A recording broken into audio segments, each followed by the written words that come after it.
मंत्रिमंडल की बैठक जो है वो मुख्यमंत्री सुखविंदर सिंह सुक्खू जी की अध्यक्षता में हुई है, जिसमें बहुत सारे फैसले जो है मंत्रिमंडल ने लिए हैं।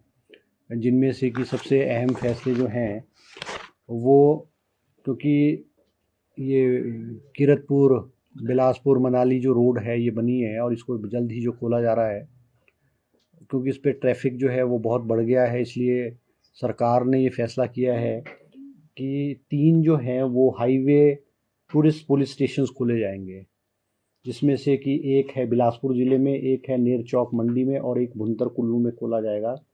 और इसमें जो है वो 36 पोस्ट जो है वो हर 36 पोस्ट इन ऑल जो है 12-12 पोस्टें जो है वो हर पुलिस स्टेशन के लिए जो कैबिनेट ने स्वीकृत की है। इसमें एक सिविल जज की एक पोस्ट जो है वो भी कैबिनेट ने स्वीकृत की है। बिलासपुर में जो एम्स में है पुलिस चौकी जो है वो पहले से खोल दी गई है और कैबिनेट ने आज उसको विधिवत रूप से उसकी स्वीकृति जो है वो प्रदान की है। इसके अलावा जो है 3 जो है वो Rajiv Gandhi day boarding school की भी कैबिनेट ने स्वीकृति प्रदान की है। इसमें से 13 जो है पिछली कैबिनेट में 13 स्कूलों को प्रदान किए। जो 3 हुए हैं इसमें फतेहपुर विधानसभा क्षेत्र, ज्वालामुखी और भोरंज हमीरपुर का जो है भोरंज जो है वो खोला गया है। इसके अलावा जो है एक पोस्ट जो है वो कंप्यूटर ऑपरेटर की लेबर एंड एम्प्लॉयमेंट विभाग में स्वीकृति प्रदान की गई है। R&P रूल्स जो हैं वो जॉइंट डायरेक्टर के लिए जो social justice and empowerment department में किए गए हैं। और एक और महत्वपूर्ण फैसला जो आज कैबिनेट में लिया गया है, क्योंकि जो वाटर सेस है जो हमारी पूर्व की कैबिनेट की मीटिंग में स्वीकृत किया गया था, उसमें एक कमेटी बनाने का प्रावधान किया गया है, जिसमें पावर सेक्रेटरी की अध्यक्षता में, जिसमें सेक्रेटरी फाइनेंस, सेक्रेटरी पावर और सेक्रेटरी लॉ होंगे। और क्योंकि इसमें 122 जो है जो पावर प्राइवेट कंपनीज़ है उन्होंने अपनी रजिस्ट्रेशन जो है वो उसमें रजिस्ट्रेशन कर ली है उन्होंने।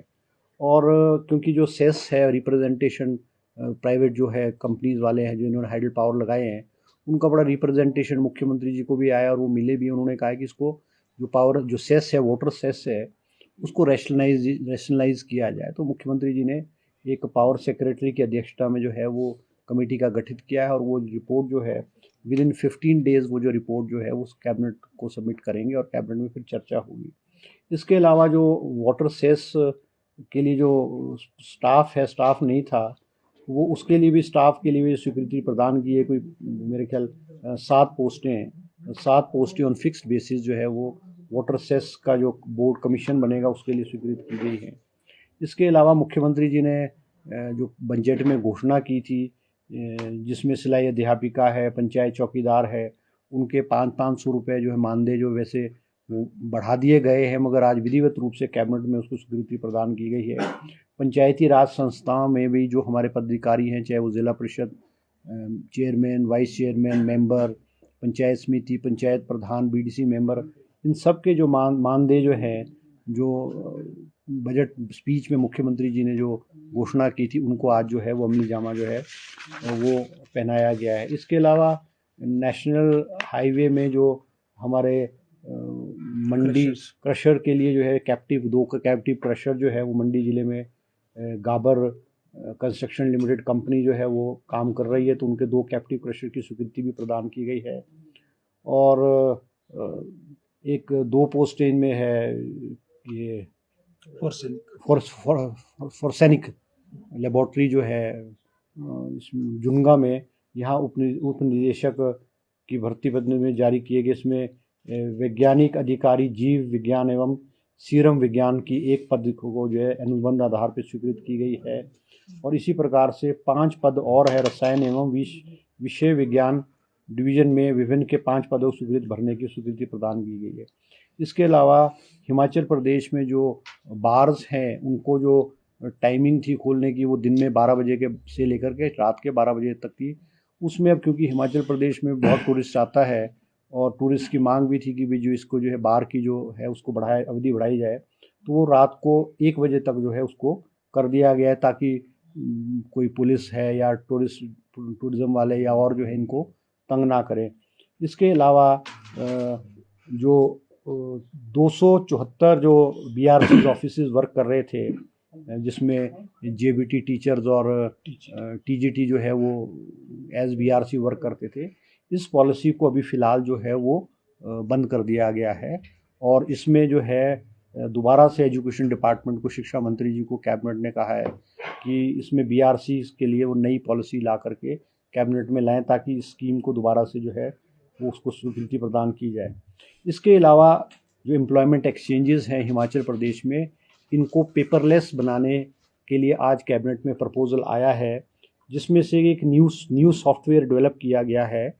और उसमें अब जो अनएम्प्लॉयड यूथ है, उसको एम्प्लॉयमेंट एक्सचेंज में जाने की ज़रूरत नहीं है। वो ऑनलाइन अपने लैपटॉप या मोबाइल से या लोकमित्र केंद्र से वो अपने डॉक्यूमेंट्स को जो है अपलोड कर सकता है, और उसकी जो रजिस्ट्रेशन है वो एम्प्लॉयमेंट एक्सचेंज में रजिस्ट्रेशन उसकी हो जाएगी। और इसमें जो है वो पैसे का जो है वो कोई प्रावधान नहीं किया गया है।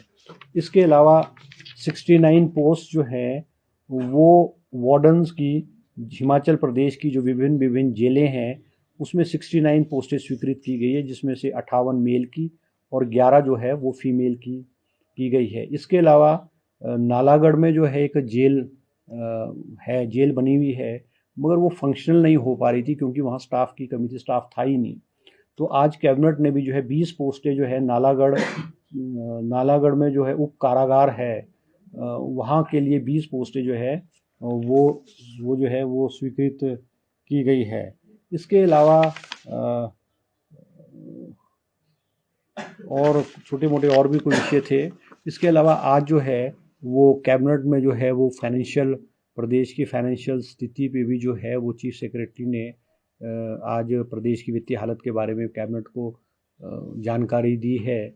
और उन्होंने कहा है कि आज जो है हिमाचल प्रदेश जो है वो आज डेफिसिट में है, माइनस में है। हमारा ओवरड्राफ्ट है आज जो है सरकार की जो ट्रेजरी में है। और कोई अभी हमने जो है वो 600 कुछ 1000 करोड़ डेफिसिट में था, जिसमें से कि 800 करोड़ रुपए का लोन जो है वो कल लिया जाएगा। तो फिर भी हिमाचल की जो ट्रेजरीज है वो डेफिसिट में है, क्योंकि इस प्रदेश की जो वित्तीय हालत है वो बहुत ख़राब है और सरकार को डे टू डे करने में भी बहुत दिक्कत आ रही है, क्योंकि गवर्नमेंट ऑफ इंडिया ने जो हमारा हिमाचल प्रदेश का जो लोन लेने की जो लिमिट है उसमें भी कटौती की गई है, 5000 करोड़ रुपए की कटौती की गई है। और जो हमारे जो एक्सटर्नल एडेड प्रोजेक्ट्स थे, जहाँ से हिमाचल प्रदेश को प्रोजेक्ट्स के माध्यम से हिमाचल प्रदेश के विकास के लिए बहुत सारा पैसा मिलता था, उसमें भी केंद्र सरकार ने उसको कट लगा करके जो है वो 3000 करोड़ पे उसको कर देगी। 3 साल में आप केवल जो फॉरेन एडेड प्रोजेक्ट्स है वो 3000 के ही 3 साल में कर सकते हैं, क्योंकि इस वक्त हमारे कोई 8-8.5 हज़ार करोड़ रुपए के जो प्रोजेक्ट्स हैं और जो ये फॉरेन एडेड प्रोजेक्ट्स हैं वो गवर्नमेंट ऑफ इंडिया के पास पड़े हैं। मुख्यमंत्री जी अभी फाइनेंस मिनिस्टर से भी मिले और उन्होंने अनुरोध भी किया है कि इस लिमिट को जो है वो हटाया जाए, और कम से कम अगर नहीं हटाया तो कम से कम जो हिमाचल के projects government of India agencies के पास है, फॉरेन एजेंसी, कम से कम उसको स्वीकृति प्रदान की जाए। तो ये चंद बातें जो है वो कैबिनेट में थी। और कैबिनेट में अभी शिक्षा मंत्री जी आपको जो है SMC पॉलिसी के बारे में भी जो है वो जानकारी, उस पर भी विस्तृत जो है चर्चा हुई है। SMC की पॉलिसी के बारे में भी इनफॉर्मली डिस्कस हुआ है। उसमें कैबिनेट का ये व्यू पॉइंट था कि हम विधि विभाग से जो उसमें लीगल इश्यूज है उन हर्डल्स को अंडरस्टैंड करते हुए आने वाले समय में इसके बारे में पॉलिसी आए। विशेषकर हमारी ये सोच थी कि 1 टाइम ट्रांसफर उनकी हो, और भी जो मैं समझता हूँ उसमें लीगल इश्यूज, क्योंकि सुप्रीम कोर्ट तक केस किया हुआ है, तो आने वाले समय में इसके बारे में भी हम कैबिनेट में मैं समझता हूँ सारी बातें लाएंगे ताकि इसका भी समाधान निकाला जा सके। ठीक है जी, थैंक यू, धन्यवाद। सर अपार्ट फ्रॉम दिस कल इन्वेस्टर्स मीट है, ये कितने दिनों तक होगा और कितने लोग इसमें शामिल? नहीं, इसमें जो ये इन्वेस्टर मीट नहीं है, ये मुख्यमंत्री जी ने जो डिपार्टमेंट्स के रिव्यू लिए तो उन्होंने पाया है कि बहुत सारे डिपार्टमेंट में जो बड़े बड़े प्रोजेक्ट्स हैं वो स्टॉल्ड हैं, जिसमें से इंडस्ट्री डिपार्टमेंट के हैं, टूरिज़्म के हैं, पावर के हैं। तो मुख्यमंत्री जी ने फैसला किया कि जो प्रोजेक्ट्स 100 करोड़ से ज़्यादा के हैं उनका जो है वो रिव्यू लेंगे। तो कल जो है वो हमने उसको जो इन्वेस्टर्स हैं उनको बुलाया है, जिसमें से कि कोई 46 प्रोजेक्ट्स इंडस्ट्री डिपार्टमेंट के हैं, 20 प्रोजेक्ट्स जो हैं वो पावर डिपार्टमेंट के और 14 प्रोजेक्ट जो है वो टूरिज्म डिपार्टमेंट के जो है पड़े हुए हैं। या तो ये प्रोजेक्ट स्टार्ट ही नहीं हुए हुए हैं या मतलब बहुत धीमी गति से चल रहे हैं। तो मुख्यमंत्री ने कोशिश की है और ये इनकी total cost is round about 31,000 crore रुपए के, ये 31,000 करोड़ रुपए के ये प्रोजेक्ट्स हैं, जिसमें से हाइडल प्रोजेक्ट्स के भी हैं, पावर के प्रोजेक्ट्स भी हैं। तो हमारी ये कोशिश है मुख्यमंत्री जी की भाई वो कहाँ कहाँ स्टॉल हो रहे हैं, एनओसीज कहाँ नहीं मिले, किस उस पे नहीं मिले हुए। तो मुख्यमंत्री जी ने जिसको 2 दिन इन्होंने रखे, मुख्यमंत्री जी ने 2 दिन रखे हैं। तो हम ये कोशिश है कि हिमाचल प्रदेश में इन्वेस्टमेंट आए, जो हमारा इन्वेस्टर है उसको कहाँ दिक्कत आ रही है और उन हर्डल्स को गवर्नमेंट जो है वो क्लियर करने की कोशिश कर रही है और ये इनके जो काम है वो तेज़ी से हो। क्योंकि पूर्व की भाजपा सरकार के समय में भी इन्होंने इन्वेस्टर मीट्स में इन्होंने 1,25,000 करोड़ रुपए के MOU साइन किए जो कि ज़मीन पे नहीं आए हैं, उसमें से केवल 27,000 करोड़ रुपए के आए हैं। तो हमारी कोशिश है कि पुराने जो प्रोजेक्ट्स हैं, नए तो हमारी प्राथमिकता है ही है, मगर पुराने प्रोजेक्ट कहाँ कहाँ लटके हैं उसको क्लियर करने के लिए जो 2 दिन की कन्वेंशन कह सकते हैं आप, ये मीट कह सकते हैं, उसको मुख्यमंत्री जी ने किया बुलाया। धन्यवाद। Okay ji, thank you.